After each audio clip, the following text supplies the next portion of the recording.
students. Today we're going to be taking a quick look at some phrasal verbs, more specifically phrasal verbs with this extra piece off. And often when we get to around high intermediate, we start becoming more familiarized with these different kinds of verbs. They're not just standard verbs like to do or to make. Yeah? Often phrasal verbs, they have not one but maybe two parts, and often the meaning of these phrasal verbs is not always as literal as something like this, to make. It's just not, you know. It's not as clear or predictable, we might say. Usually the meaning is very subtle. It's something that you might have heard of, but on paper, not really. It's too difficult. So today we're going to break it down, and I'm going to give you some examples about how we can learn phrasal verbs effectively and how we can use them when writing in English. Let's start with a basic one, okay?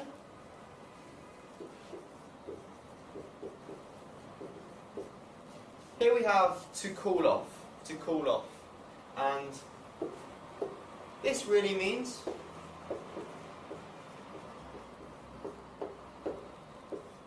to cancel.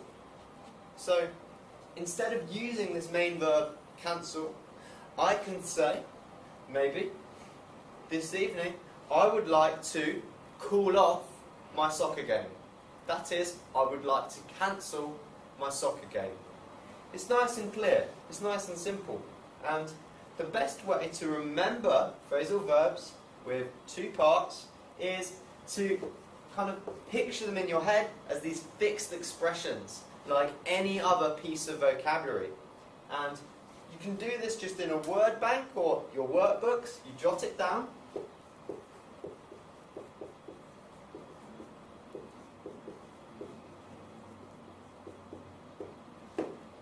So to cool off, to cancel. So we know now that instead of using this verb, which we are already familiar with, we can apply something slightly more difficult, yeah, of a higher level, such as to cool off.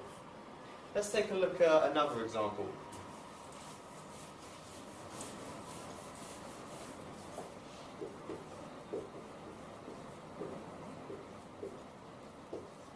To pay off. Well, you're thinking, I've seen this verb before. It's related to money. So what kinds of nouns, what kinds of things do we pay off? Well, for starters, we can pay off, say, a credit card.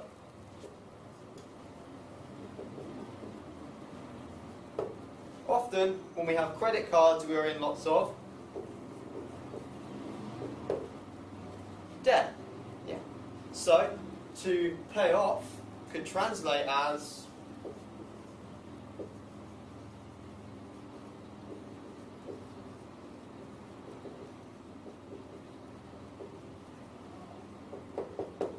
to remove or, slightly higher level, eradicate one's debt, one's credit card debt for that matter. So what do? We place all of this into our word bank. We organise these kind of fragmented pieces of language and we put them in a form that's easy to remember. Because now your teacher's probably giving you this kind of language and it's not always that clear. So just like you, I need to use my whiteboard, use the space, and make sure that this is understandable.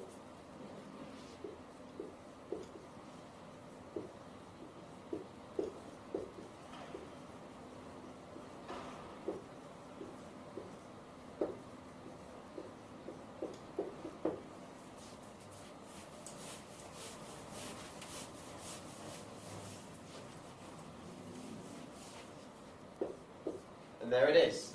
It's on the whiteboard. What's another phrasal verb with off we might like to put on the board? Well, what about this?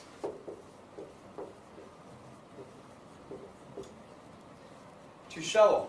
To show off.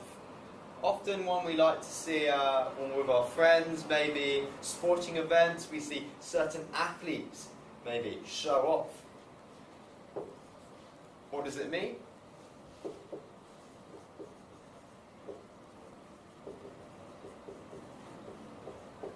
To try and impress, or rather, to try to impress. Either or. So we're going to put it down. We'll write it again.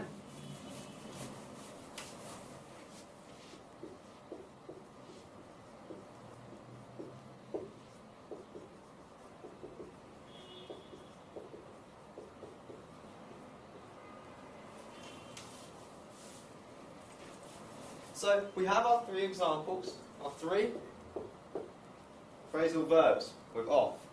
And now comes the difficult part. We want to put them in sentences, yeah, around different nouns and adjectives that are grammatically correct, and by using these effectively you can score quite high on your level test, especially if you choose the second part of the writing task, and that is often something more creative.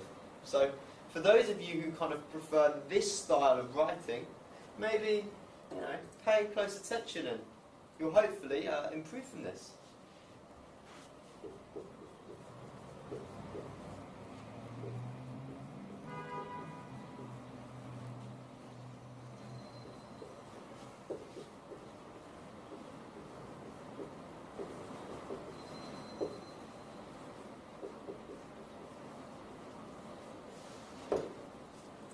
Henry decided to pay off his credit card.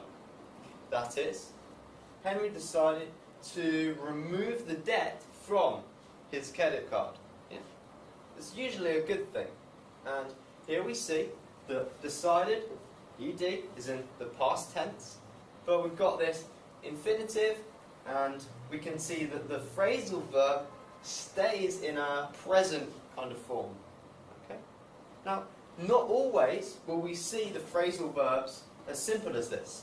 Sometimes when we're writing, we need to change the form into something that is more complex. Let's take another example.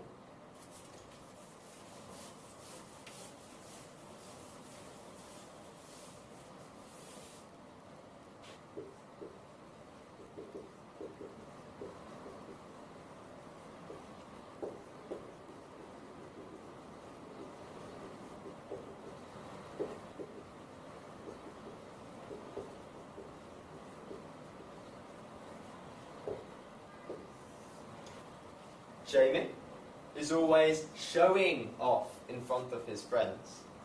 You see this ing?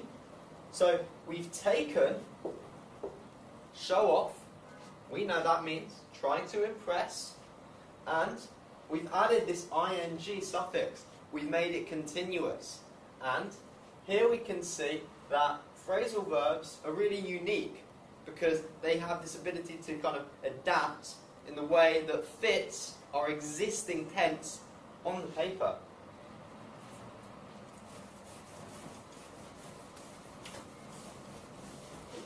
So we've had a look at show off with the ing. We've looked at pay off, and we kept that in the present and we used an infinitive. So what about cool off? How can we use a more different form maybe? Well, why don't we stick to something simple in the past? Yeah.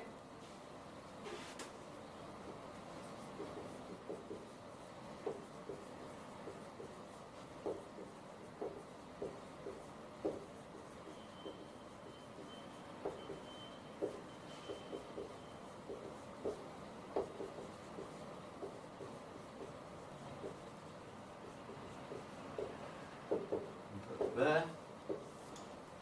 Okay. Here we see ed, and we have after heavy rain, we decided to cool off the soccer match. Now, we wanted to put cool off in the past tense, but here because we have this to, it's an infinitive. We need to change it. Yeah? This is not putting a phrasal verb with two parts in the past. So we can make it more simple. We can simplify this.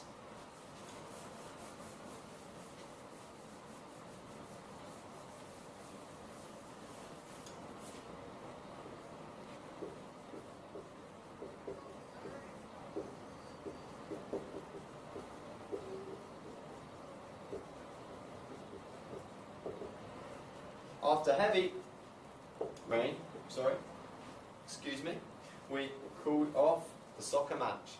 And here we can see that we placed it with an ed ending. It is a regular verb, and as a result, here we have to call off in the past simple.